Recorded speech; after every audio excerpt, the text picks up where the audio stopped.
Hello everyone, আমার YouTube চ্যানেলে তোমাদের সবাইকে স্বাগত জানাই। আশা করি তোমরা সবাই সুস্থ আছো, ভালো আছো। আজকে আমি তোমাদের সাথে তোমাদের কলেজের বিএ ফার্স্ট সেমিস্টারের যে ইভিএসের কোয়েশ্চেন পেপারটা আছে তার অ্যান্সারগুলো আমি সলভ করব। তো ভিডিওটাকে কেউ স্কিপ না করে দেখতে থাকো। এটা আমার একটা স্টুডেন্টের কোয়েশ্চেন পেপার, তো ওই জন্য এখানে যে আমি মুখে বলে দেবো, এখানে দেখবে, এগুলো দিয়ে জাজ করবে না। আমি এটা দেখেছি, মানে বেশিরভাগটাই সঠিক আছে, কিন্তু তাও আমি একবার বলে দেবো, কেননা এগুলো কিছু কিছু একটু ভুল আছে, কেননা ও যেগুলো করেছে সেগুলোতে টিক দিয়েছে। তো তোমরা একটু কোশ্চেন পেপারটা মিলিয়ে নাও। দেখো, এখানে বলেছে নিম্নলিখিত কোন শ্রেণীটি অনবায়নযোগ্য জৈব সম্পদ নিয়ে গঠিত। এটাই হবে অপশন বি, প্রাকৃতিক গ্যাস, তেল এবং কয়লা। নাম্বার 2 দেখো, ব্যাসাল্ট শিলা থেকে কোন মাটির সৃষ্টি হয়। এটা হবে অপশন ডি, ল্যাটেরাইট মাটি। তারপরেরটা দেখো, সমুদ্রের জলে কোন ধরনের লবণ সর্বাধিক থাকে। এটা অ্যান্সার সোডিয়াম ক্লোরাইড। তাহলে দেখলে এটা ল্যাটেরাইট মাটি হবে। ওই জন্য বলছি যে দাগগুলো দেওয়া আছে সেগুলোর বেসিকে যেও না, আমি একবার ডিসকাস করে দিচ্ছি।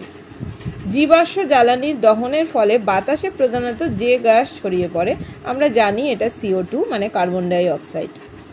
নেক্সট 5 নম্বরে দেখো কি আছে, একটি প্রাকৃতিক সম্পদ যা একই হারে প্রতিস্থাপিত হতে পারে যে হারে এটি ভোগ বা ব্যবহার করা হয় সেটি হলো, এটা পুনর্নবীকরণযোগ্য সম্পদ, অপশন সি, এটাই সঠিক অ্যান্সার। বনায়ন নাম্বার 3 দেখো, বনায়ন প্রয়োজন হয় মাটি সংরক্ষণ। খাদ্যজালে শক্তির প্রাথমিক উৎস হলো, দেখো খাদ্যজালে শক্তির প্রাথমিক উৎস হলো বি, সূর্য। তারপর নেক্সট দেখো, এইটে কি আছে, জলবিদ্যুৎ কেন্দ্র দ্বারা উৎপাদিত শক্তি। এখানে যে অপশনটা হবে সেটা নাম্বার সি হবে, অদূষণকারী এবং নবায়নযোগ্য। তারপরটা দেখো, নিচের কোনটি বন সংরক্ষণ বিরোধী কার্যকলাপ। এটা হবে অপশন ডি, বাণিজ্যিক ব্যবহারে কাঠকাটা। 10এরটা দেখো কি আছে, পৃথিবীর অভ্যন্তরে আটকে থাকা তাপকে বলা হয় ভূতাপীয় শক্তি। 11এ দেখো আছে, ভারতের প্রধান অনবায়নযোগ্য শক্তির ব্যবহার হলো অপশন এ, কয়লা। তারপরে দেখো, হিমালয় পর্বত অঞ্চলে যে ধরনের বন হয় তাকে বলা হয় বি, শঙ্কু আকৃতির বন। এটা তোমাদের বর্ধমান ইউনিভার্সিটির কোয়েশ্চেন পেপার ইভিএস এর ফার্স্ট সেমিস্টারের। নিচের কোনটি বনজ দ্রব্যের সরাসরি ব্যবহার নয়। এটা হবে ওষুধ। তারপরে দেখো, ভারতে মিঠা জলের প্রধান উৎস হলো, এটা হবে বৃষ্টিপাত। নিচের কোন পরিবেশগত সমস্যা খনির সাথে জড়িত। এটা উপরের সবকটি, মানে বায়ু দূষণ, জলদূষণ, মাটির অবক্ষয়, এই সবগুলোই হবে, সেই জন্য অপশন ডি, উপরের সবকটি। নেক্সট দেখো 16তে কি আছে, ভারতে সবথেকে বেশি জল খরচ করে এমন সেক্টর। ভারতের সবথেকে বেশি জল খরচ করে এমন সেক্টর হচ্ছে কৃষি। তারপরে নেক্সট, নর্মদা বাঁচাও আন্দোলনের সাথে যুক্ত কি সর্দার সরোবর বাঁধ। তারপরেরটা দেখো, ভারতে প্রথম রাজ্য কোনটি যেখানে বাড়ির ছাদের ওপর বৃষ্টির জল সংগ্রহ বাধ্যতামূলক করা হয়। এটা হবে তামিলনাড়ু, অপশন এ।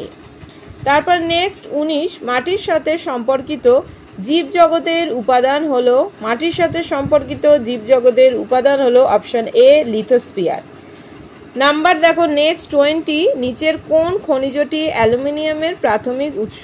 এটা হবে অপশন এ, বক্সাইট। দেখো 21-এ কি আছে, ওড়িশার তালচের বিখ্যাত। ওড়িশার তালচের কিসের জন্য বিখ্যাত। অপশন সি, কয়লা।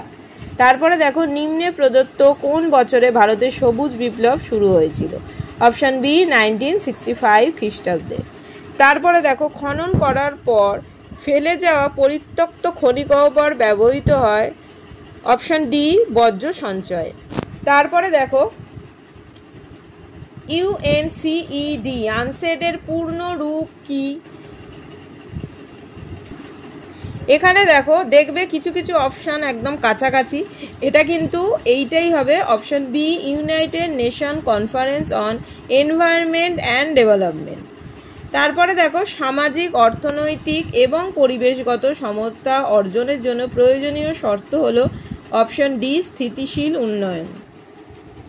26 দেখো কি আছে, ভূগর্ভস্থ এবং উন্মুক্তকরণের পদ্ধতি হলো অপশন এ খনন।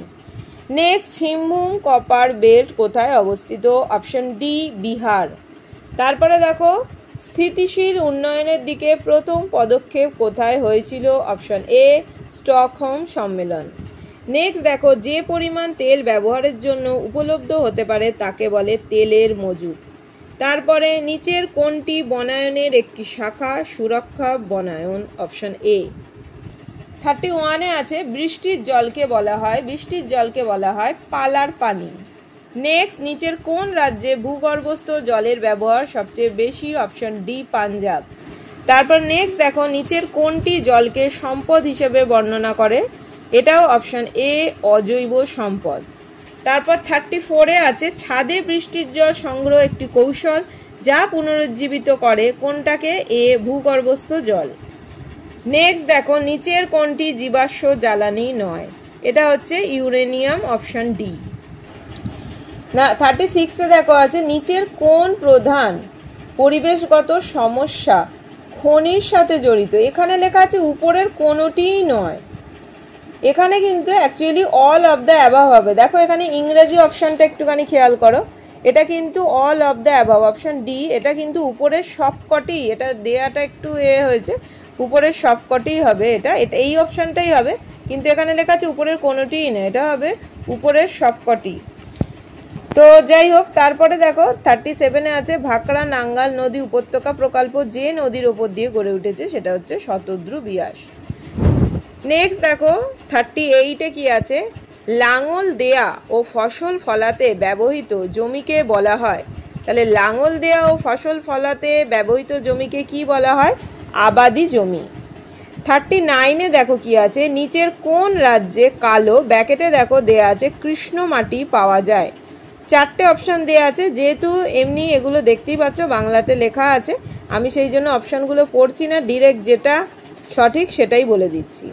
তো দেখো এখানে অপশন হবে অপশন বি গুজরাট। তারপরে দেখো লেখা আছে 40তে দেখো কি আছে, ভারতের কোন অঞ্চলে জোয়ার শক্তি উৎপন্ন হয়? এখানেও 4টে অপশন দেয়া আছে, ভারতের কোন অঞ্চলে জোয়ার শক্তি উৎপন্ন হয়? এটা হচ্ছে কচ্ছ উপসাগর। তো আজকে এইগুলো ছিল, দেখো এইটাই ইভিএস এর কোশ্চেন পেপারটা তোমাদের সাথে আমি শেয়ার করলাম। এখানে দেখো একদিকে বাংলা আর একদিকে ইংলিশগুলো দেয়া আছে, তো তোমরা এগুলো দেখে নিও। এইটা একটুখানি প্রবলেম ছিল, তোমাদের সাথে আমি ডিসকাস করে দিলাম। তো নেক্সট আমি অন্য কোনো কোশ্চেন পেপার নিয়ে তোমাদের সাথে আলোচনা করব। সবাই খুব ভালো থেকো, সুস্থ থেকো, সাবধানে থেকো, টাটা।